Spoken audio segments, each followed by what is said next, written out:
Salam, hər vaxtınız xeyir olsun. Dövlət İmtahan Mərkəzi 20 sınaq test toplusundan birinci qruplar üzrə sınaq 2-nin izahına baxırıq. Birinci sualda bildirir ki, cismin impulsunun zamandan asılı qrafikinə əsasən hansı kəmiyyətlər hesablana bilər? P-nin T-dən asılılığında, impulsun zamandan asılılığında qüvvəni hesablamaq olar ki, delta P bölünsün delta T. Bu şəkildə qüvvəni hesablamaq olar. Gedilən yol və təcil isə həmin qrafikdən tapmaq mümkün deyil. İkinci suala keçid alırıq. Üfüqi müstəvidə sükunətdə olan M kütləli cisim F qüvvəsinin təsiri ilə hərəkətə başlayır. Cismə təsir edən sürtünmə qüvvəsi hansı ifadələ təyin olunar? Burada biz baxırıq qüvvələri X və Y ox üzrə proyeksiyalarına ayırırıq. Deməli, bu şəkildə. Burada FY, burada FX və F-in özünü çəkirik. F. Deməli, alfanı qeyd etdik. FY-miz bərabər olur F sinus alfaya. Və N reaksiya qüvvəsi yuxarıya doğru, mg aşağıya doğru. Nəticədə F də yuxarıya doğru, FY də yuxarıya doğrudur. Sürtünmə qüvvəsi nəyə bərabərdir? Mü vurulsun N. İndi mən buradan N-i tapmalıyam. Deməli, N bərabərdir mg çıxılsın F sinus alfa. Və gətirib yerinə, bu ifadədə yerinə yazsam, olur F sürtünmə bərabərdir mü vurulsun mg çıx F sinus alfa. Baxırıq, jərlər burada cavab yoxdur. Məncə, belə deyək, oxun istiqamətini belə cismə tərəf bastıran istiqamətdə qoymaq istəyiblər daha doğrusu. O zaman N-imiz olur, N bərabərdir mg plus F sinus alfa. Bu zamanda olacaq F sürtünmə bərabərdir mü vurulsun mg plus F sinus alfa. Yəni, böyük ehtimal ki, oxun istiqamətini fərqli qoymaq istəyiblər. O zaman Y çıxır. Amma normalda verilən şəklə uyğun cavabımız kvadrata aldığım hissədir.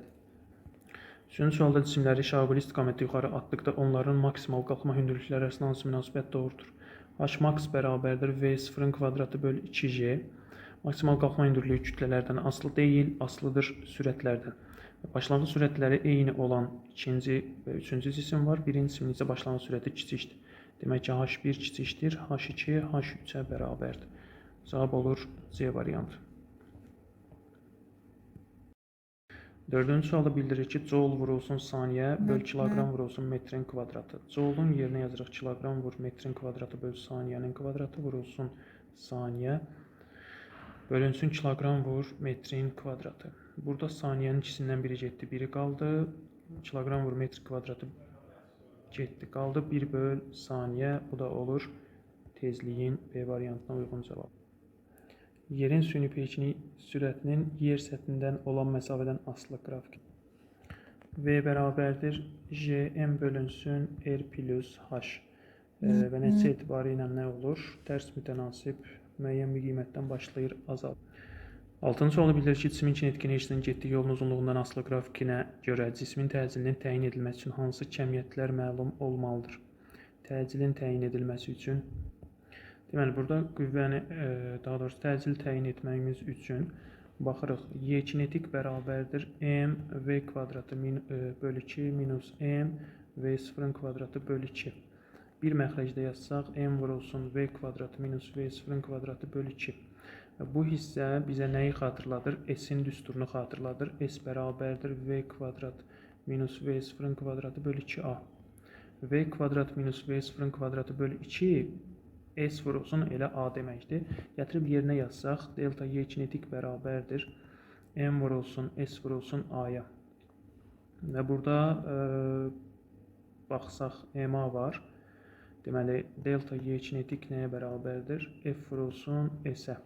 Demək ki, təcili təyin etməyimiz üçün bizə lazımdır cismə təsir edən qüvvə. Gələk növbəti sualımıza, 7-ci suala. Sərbəst düşən cismə təsirin ağırlıq qüvvəsinin işinin düşmə müddətindən asılı qrafikə hansı? Sərbəst düşən cisim olduğunu bildirir. mg h, h-in yerinə yazsaq m vurulsun j, h-in yerinə yazırıq gt kvadratı bölünsün 2. İş zamandan kvadratik asılı olmuş olur B variantı. 8-ci sualda sərbəst düşən cismin kinetik enerjisi 10 joule artarsa potensial və tam enerji. Sərbəst düşdüyü üçün tam enerji dəyişməz. və kinetik enerji artırsa aşağıya doğru potensial enerjisi hökmən azalmalıdır ki, nə baş versin? Tam enerji dəyişməz qalsın. Doğru cavabımız olur C variantı. 9-cu sualda üfüqi müstəvidə dayanan cismə təsir edən maksimal sükunət sürtünmə qüvvəsi asılıdır. Maksimal sükunət sürtünmə qüvvəsi asılıdır. Cismin kütləsindən, kütlə önəmlidir. Cisim sükunətdədirsə bunun bir ağırlığı var da, kütlə önəmlidir. Bir də cismin hazırlandığı material. Oturacaq səthinin sahəsi önəmli deyil, olur A variantı. 8 nəzərə alınmayan yaylarda yaranan elastiklik qüvvələri arasında hansı münasibət doğrudur? Deməli, F elastiklik bərabərdir Kx-ə. Burada yazıram Kx də nəyə bərabərdir? Bu hissədə Kx bərabərdir mg-yə, daha doğrusu Kx1. Bu hissədə Kx2, 2Kx2 bərabərdir mg-yə. İndi eyni ifadəni bu hissədə yazsam, yəni Kx1 bərabərdir mg, 2Kx2 bərabərdir mg-yə.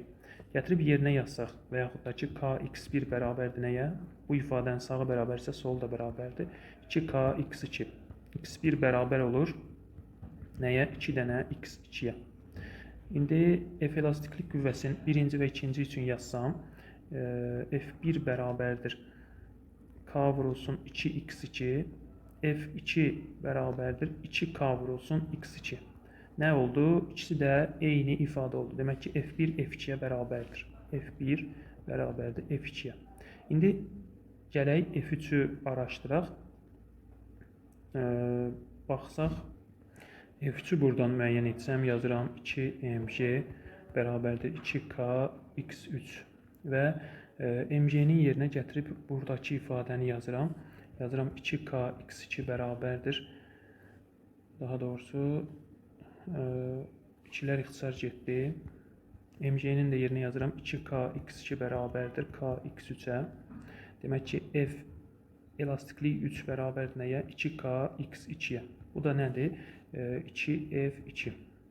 Demək ki, F1 bərabərdir F2-dir. Bu F3 isə onlardan 2 dəfə böyükdür. Yəni F3 onlardan böyükdür. Y variantı olmuş olur. 11-ci sualda yer səthindən H1 hündürlükdə sərbəst küçülmə tədili J1 J0/4 və H2 hündürlükdə J2 J0/9 olarsa H2-nin H1-ə nisbətini nə qədər olar? J0 yer səthində sərbəst küçülmə tədilidir. Deməli, normalda J bərabərdir, yəni yer səthindəki bərabərdir. Jm bölünsün Rn kvadrat. Və H hündürlüyündə JH buna birinci dəfə üçün yazırlar 1 bərabərdir. Jm bölünsün R üstəgələk H1-in mötərizə kvadratı. Bu iki ifadəni tərəf-tərəfə bölsək, yəni J1-i bölürəm J0-a, J1 bölünsün J0 bərabərdir. Jm R plus H-ın mötərizə kvadratı, R kvadrat çıxdı sürətdə, Jm düşdü məxrəcə. Jmlər getdi. J1-in qiyməti J0/9-dur və məxrəcdəki J0-ı da öz yerinə yazıram, bərabərdir. R bölünsün R plus H-ın mötərizə kvadratı. Bunu ümumi mötərizə yazıram. J0-lar getdi, qaldı 3-də 1. Daha doğrusu 3-də 1 yox. Bu birincinin qiyməti J0/4-dür. Və hər tərəfdən kök alsam 2-də 1 bərabərdir R bölünsün R üstəgələk H1. H1-i buradan tapsam 2R çıxılsın R, bu da bərabərdir R-ə. Gələk ikinci hissəyə, bu ifadə üçün olan hissədən H2-ni tapaq. Və yazıram nə? J2 bölünsün, bunu bir fərqli rəng seçək. J2 bölünsün J0 bərabərdir. Jm bölünsün R plus H2-nin kvadratı. R kvadrat çıxdı sürətə. Burada qaldı Jm. Jmlər getdi. J2-ni mənə verib J0/9. 9 vurulsun J0 bərabərdir. Eyni mötərizə daxilində yazıram. R plus H2. Sürətdə isə R kvadrat. J0-lar getdi, qaldı 9-da 1 bərabərdir R plus H2. R-in mötərizə kvadratı burada. Hər tərəfdən kök alsaq 3-də 1 bərabərdir R plus H2. Sürətdə R. Sonra H2 bərabərdir 3R çıxılsın R. Bu da edir 2R. Və nisbətlərini tapsam, H2-nin H1-ə nisbətini tapsam, bu da edir 2R-in R-ə nisbəti, bu da olur 2. Doğru cavab B variantında var. 12-ci sualda sərbəst düşən cisim üçün hansı ifadələr doğrudur? Bərabər təcillə hərəkət edir, doğrudur. Bərabər təcillə hərəkət edir, bərabər sürətlə hərəkət edir, yanlışdır. Sərbəst düşürsə bu cismin sürəti get-gedə artacaq. Yuxarıdan aşağıya doğru düşən cisim başlayır sürəti artır. Bu yanlışdır. Çəkisi mg düsturu ilə hesablanır. Cisim sərbəst düşürsə ümumiyyətlə onun çəkisi sıfırdır. Yəni çəkinin tərifini bir yada salsaq, çəki nədir? Cismin dayağa və askıya göstərdiyi təsir qüvvəsi. Sərbəst düşən cisim heç bir səthə təsir göstərmədiyi üçün çəkisi sıfır olur. Deməli 1 və 4 A variantı. 13-cü sual asan suallardan biridir. Ümumdünya cazibə sabiti ədədi qiymətdir. Qravitasiya sabiti böyük J-dir. 13-cü sual. Qravitasiya sabiti deməli F vurulsun R-in kvadratı bölək M1, M2. Tərif olaraq isə D variantına uyğun gəlir. Hər birinin kütləsi 1 kiloqram. Aralarındakı məsafə 1 metr olan iki nöqtəvi cisim arasındakı cazibə qüvvəsinə bərabərdir. Cazibə qüvvəsinə bərabərdir. 14-cü sualı şaquli yuxarı yönəlmiş 2 metr böl saniyə kvadrat təcillə hərəkət edən liftdəki 20 kiloqram kütləli cisimə təsir edən ağırlıq qüvvəsi və cismin çəkisi. Deməli, yuxarıya doğru yönəldiyi üçün mg plus A və 20 kiloqram 10 üstəgələk 2. Bu da edir 20 vurulsun 12. 240 Newton. Bunun nəyi oldu? Çəkisi. Amma ağırlıq qüvvəsi elə bildiyimiz mg-dir. Bu da olur 20 vurulsun 10. Bu da edir 200 Newton. Doğru cavab olur çəki 240. Ağırlığı isə 200 D variantı. Deməli, burada maksimum sükunət sürtünmə qüvvəsi. Sükunət sürtünmə qüvvəsi deməli 15-ci sualı yazırıq. Mail müstəvi üzərində olan cismin sükunət sürtünmə qüvvəsi və sürüşmə sürtünmə qüvvəsi. Buradan çəksək, bir ağırlıq qüvvəsi var, mg. Bir də buradan səthin paraleli var ki, bu paralel nəyə bərabərdir? mg sinus alfaya. Sükunətdə durubsa cisim, sükunət sürtünmə qüvvəsi budur. F sükunət bərabərdir mg sinus alfaya. Sonra və sürüşürsə F sürüşmə mü vurulsun mg kosinus alfaya.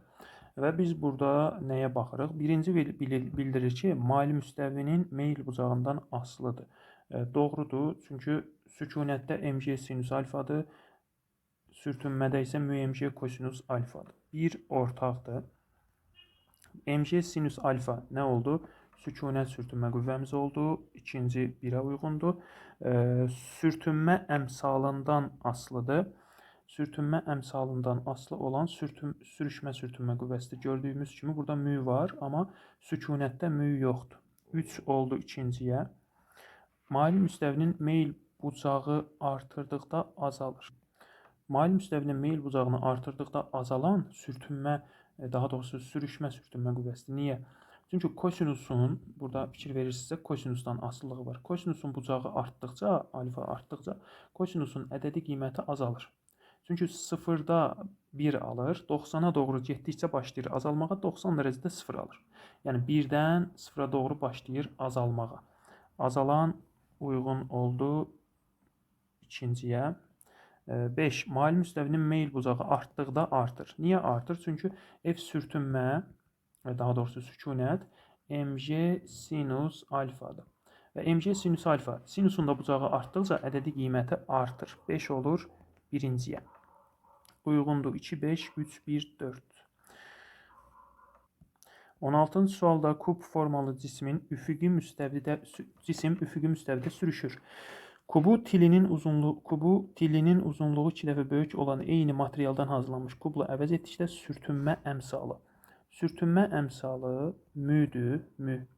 Materialın növündən asılıdır. Materialın növündən asılıdır. növündə. Deməli, burada eyni materialdan bildirdiyi üçün eyni material yazıb da bura. O zaman sürtünmə əmsalı dəyişməyəcək. 17-ci sualda verilmiş radius çevrə üzrə fırlanan cismin kinetik enerjisinin dövrətmə perioduna asılılıq qrafiki hansıdır? Deməli, verilmiş radius çevrə üzrə fırlanan cismin kinetik enerjisi Y kinetik bərabərdir M V-nin kvadratı bölü 2. V-nin də yerinə yazıram 2 pi R böl T. Yerinə gətirib yazsam, nə yazıram? Yazıram M bölü 2 vurulsun 4 pi kvadratı R kvadratı böl T'nin kvadratı. Y kinetik verilmiş radiuslu çevrə üzrə hərəkətdə perioddan necə asılı oldu? Tərs mütənasib asılı oldu ki, cavab A variantı olur. 18-ci sualda dinamometrlə ölçülür nə çəki, nə sürtünmə qüvvəsi, təzyiq ölçülmür təbii ki. Dayağa göstərdiyi təzyiq qüvvəsi olsaydı, doğru olardı. 1 və 2. Onsuz 1, 2, 3 yoxdur. 19-cu sualda mühərrikin gücü P bərabərdir 20, daha doğrusu N-lə yazsaq daha doğru olar. 20 vur 10 üstü 3 watt. Avtomobil sürətlə V bərabərdir 72 vur 10 üstü, daha doğrusu 18-də 5, bu da eləyir 20 metr böl saniyə. Dartı qüvvəsini hesablayın. F bərabərdir suala. N bərabərdir F vurulsun V-yə. V-ni buradan F-i buradan tapsam, N-i V-yə bölməliyəm. Bu da edir 20 vur 10 üstü 3 bölünsün 20-yə. Bu da edir 1000 Newton. Doğru cavab olur A variantı. 20-ci sualda yaya təsir edən qüvvə 2 dəfə artarsa, yayın sərtliyi və potensial enerjisi necə dəyişər? Qüvvəni 2 dəfə artırıram. F2 böl F1 bərabərdir 2-dir. Yayın sərtliyi həmin o qüvvədən asılı deyil. K bərabərdir SY böl L0 bu kəmiyyətdən və materialın növündən asılıdır. Y potensial isə bərabərdir F kvadratı bölünsün 2K-dır. Deməli, qüvvəni 2 dəfə artırsaq, Y potensial, onsuz sərtlik sabitdir da, qüvvədən kvadratik asılıdır. Deməli, potensial enerji 4 dəfə, yayın sərtliyi isə dəyişməz. İkisində də uyğun olan B variantı var. 21-ci sualda bildirir ki, radiusu 3400 km olan planetin səthindən 6400 km məsafədə dairə orbitlə fırlanan süni peykin sürəti. Deməli, V bərabərdir, kök altda J vurulsun R üstəyələk H. Və burada nə edirik? Sürətin tapanda V bərabərdir, kök altında R, daha doğrusu J 4 vurulsun. R-imiz 3400 vuraq 10 üstü 3. Üstə gələk. Kilometrdə metrə çeviririk. Deməli 610 üstü 3. Deməli V bərabər olur. Kök altında 4 vurulsun. 10 üstü 3'ü çölə, mötərizə çölünə çıxartsam qalır 3400 plus 600. Bu da eləyir 4000. Və yazıram 4 vurulsun 10 üstü, daha doğrusu 16 vur 10 üstü 6. Bu da edir 4 vur 10 üstü 3. Eləyir 4 kilometr böl saniyə. Doğru cavab olur C variantı. 22-ci sualda bildirir ki, H hündürlüyündən şaquli istiqamətdə aşağı atılmış cismin düşmə müddəti asılıdır. T düşmə bərabərdir, kök altda 2H bölünsün J-yə. Bir də aşağıya doğru atılıbsa, T düşmə bərabərdir, V0 bölünsün J-yə. Atılma hündürlüyündən asılıdır. Biri bu, bir də başlanğıc sürətdən. 1 və 3 A variantı olmuş olur. 23-cü sualda verilmiş radiuslu çevrə boyunca cismin tezliyi 3 dəfə artıranda impulsu 20 kiloqram vur metr böl saniyə qədər artarsa, cismin impulsunun başlanğıc qiyməti. Deməli, P bərabərdir MV. V-nin yerinə yazıram 2, daha doğrusu 2 pi Rn. İmpuls tezliklə düz asılıdır. Yəni P2-nin P1-ə bərabərdir N2-nin N1-ə. 20 kiloqram vur metr böl saniyə artırsa, deməli P plus 20 bölünsün P bərabərdir 3-dür. 3P bərabərdir P plus 20. 2P bərabərdir 20-yə, P də bərabərdir 10 kiloqram vur metr böl saniyə. Doğru olur 10. 24-cü sualda 4 kiloqram kütləsi olan cismin Cisim F qüvvəsinin təsiri ilə 2 metr bölü saniyə kvadrat təcillə düz xəttlə hərəkətə başlayır. Sürtünmə əmsalı 0,5 olarsa F qüvvəsi neçə Newton olar? Deməli, MA bərabər deyən əvəzləyici qüvvə F çıxılsın F sürtünmə. Və buradan F qüvvəsini tapsam, MA-nın üzərinə F sürtünməni gəlməliyəm. Bərabərdir MA 4 vur 2 üstə gələk F sürtünmə μmj. F sürtünmənin yerinə μmj yazıram. μ 0,5 m 4 j 10'dur. Bu da edir 8 üstə gələk 20, 28 Newton. Açıq sualdır. Doğru cavab 28. 25-ci sualda hansı ifadələr doğrudur? Elastik qüvvəsinin işi müsbət olarsa, müsbətdirsə, deməli iş bərabərdir. Əks işarə ilə potensial enerjinin dəyişməsi, yəni kx1-in kvadratı bölü 2 çıxılsın kx2-nin kvadratı bölü 2. Burada da bildirir ki, yayın potensial enerjisi. Deməli, yayın potensial enerjisi əgər iş müsbətdirsə, deməli, yayın potensial enerjisi nə olur? Azalır. Azalacaq. Burada 2, burada 1'dir. Azalmasını necə bilirik bunun? Deyir ki, baxın, bu çevrəyə aldığım hissəyə baxsaq, mənfini içəri versək olacaq kx1 kvadratı bölü 2 kx2'nin kvadratı bölü 2. Yəni, müsbətdirsə ifadə, yəni iş özü müsbətdirsə, demək ki, potensial enerji azalıb ki, o müsbət olub. Son, elə bil ki, başlanğıc potensial enerji məsələn 5 oldu. Sonraki potensial enerji 3 oldu. Potensial enerji azalıb. Yayın sərtliyi onsuz da dəyişmir. Burada işin aidiyyatı yoxdur və elastiklik qüvvəsi də azalır. Yəni, potensial enerji azalırsa, məntiqlə Y potensial nədir? F-in kvadratı bölü 2K-dır. Yəni, burada F elastiklik azalıb ki, potensial enerji azalıb. Olur 1, 4 və 6. 26-cı sualda bildirir ki, faydalı gücü 20 kW olan qaldırıcı kran yükü 0,5 metr bölü saniyə sürətlə qaldırır. Yükün kütləsini hesablayın. N bərabərdir F vurulsun V-yə. Yazıram mj vurulsun V. Və 20 vur 10 üstü 3 bərabərdir. M vurulsun 10 vurulsun 0,5. Buradan M'i tapsam, bu gedir qalır 5. Gedir deyəndə, yəni 10'u 0,5'e vururuq. Bu da olur 4 vurulsun 10 üstü 3. 4000 kilogram. 4 hardan gəldi? 20.000'i böldüm 5'e. Elədir 4. 27-ci suala keçid alırıq. Sürətin zamandan asılı qrafiki verilmişdir. A əvəzləyici qüvvənin cisim üzərində gördüyü işdir. Deməli, əvəzləyici qüvvənin cisim üzərində gördüyü iş F əvəzləyici vuraq S-dir. Birinci hissəyə fikir versək, 0-dan T1'ə qədər nə olur? Cisim yeyinləşən hərəkət edir. Yeyinləşən hərəkət edirsə, təcilimiz müsbətdir və təcil müsbətdirsə, işi də müsbətdir.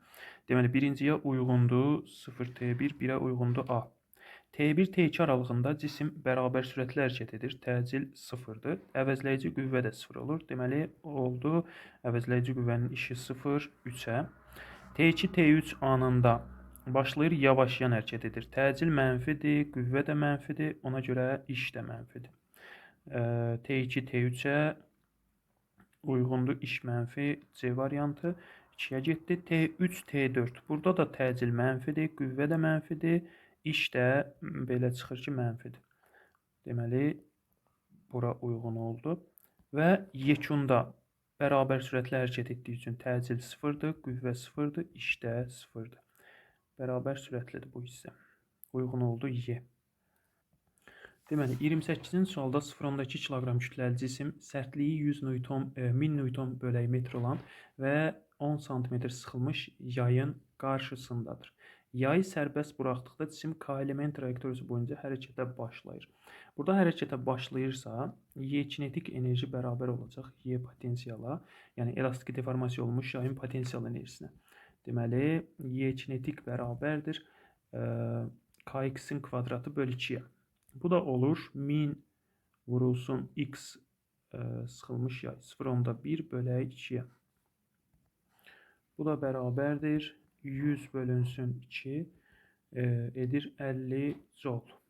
Sonra bildirir ki, yayı sərbəst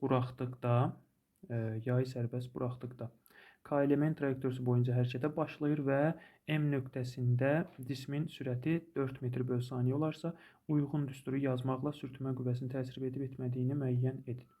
İndi bir də burada tam enerjisini tapırıq. Y kinetik plus Y potensial bərabərdir. Y kinetik mv'nin kvadratı bölü 2 plus mgh bərabərdir. Mv 0,2 vurulsun V 16 bölü 2 plus M 0,2 vurulsun 10 vurulsun H 1 metr bərabərdir.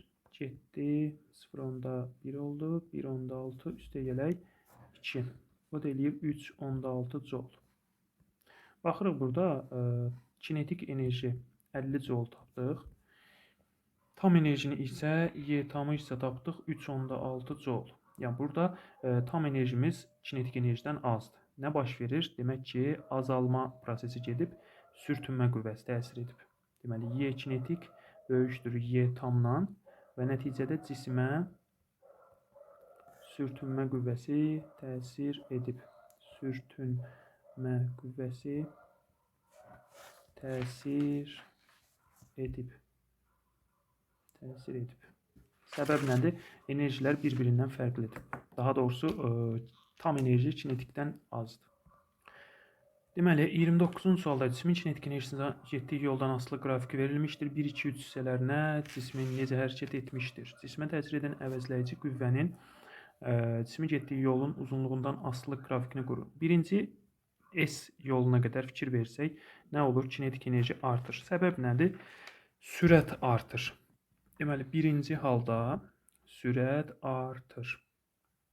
Yəni, yeniləşən hərəkət edir.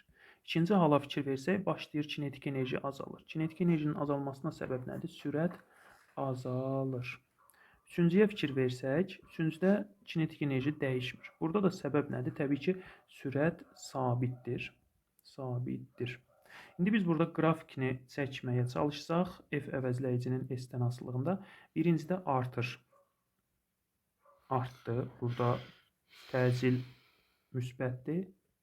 Yeniləşən hərəkətdə təcil müsbətdir. İkinci hissədə nə var? Azalır. Azalırsa təcilin mənfidir. Gəlir bu hissəyə düşür. Üçüncü hissədə isə sabitdir. Sürət sabitdirsə təcil nə olur? 0. Demək ki, üçüncü də bu aralığa düşür. Deməli, 30-cu sualda cisim A nöqtəsindən sərbəst düşür. V0-ımız 0-dır. O, H1 məsafəsini T1 saniyəyə, H2 məsafəsini T2 saniyəyə düşür. T1-in T2-yə nisbəti 2 olarsa, yəni T1 2 dənə T2-dir. H2-nin H1-ə nisbətini hesablayır. Birinci H1-i baxsaq, J T1-in kvadratı bölü 2. T1-in yerinə 2 T2 qoysam, olur J 4 T2-nin kvadratı bölü 2. Və H2-ni tapıram. H2 nə deməkdir? Yəni H2 artıq burada başlanğıcda bu qədər getdiyi bir məsafə var da. H1 plus nə? J T2-nin kvadratı bölü 2 bərabərdir. H1-in yerinə 4J T2-nin kvadratı bölü 2 plus 2 J T2-nin kvadratı bərabərdir. 2-də 5 J T2-nin kvadratı. Mənə bildirir ki, H2-nin H1-ə nisbəti bərabərdir. H2 5J T2-nin kvadratı bölü 2. Tərsinə çevirirəm bu ifadəni. Olur 4J T2-nin kvadratı. 2-lər ixtisar getdi, J T2-lər ixtisar getdi. 4-də 5. Bu da edir 1,25. Belə, diqqətiniz üçün təşəkkürlər. Növbəti izahlarda görüşənədək.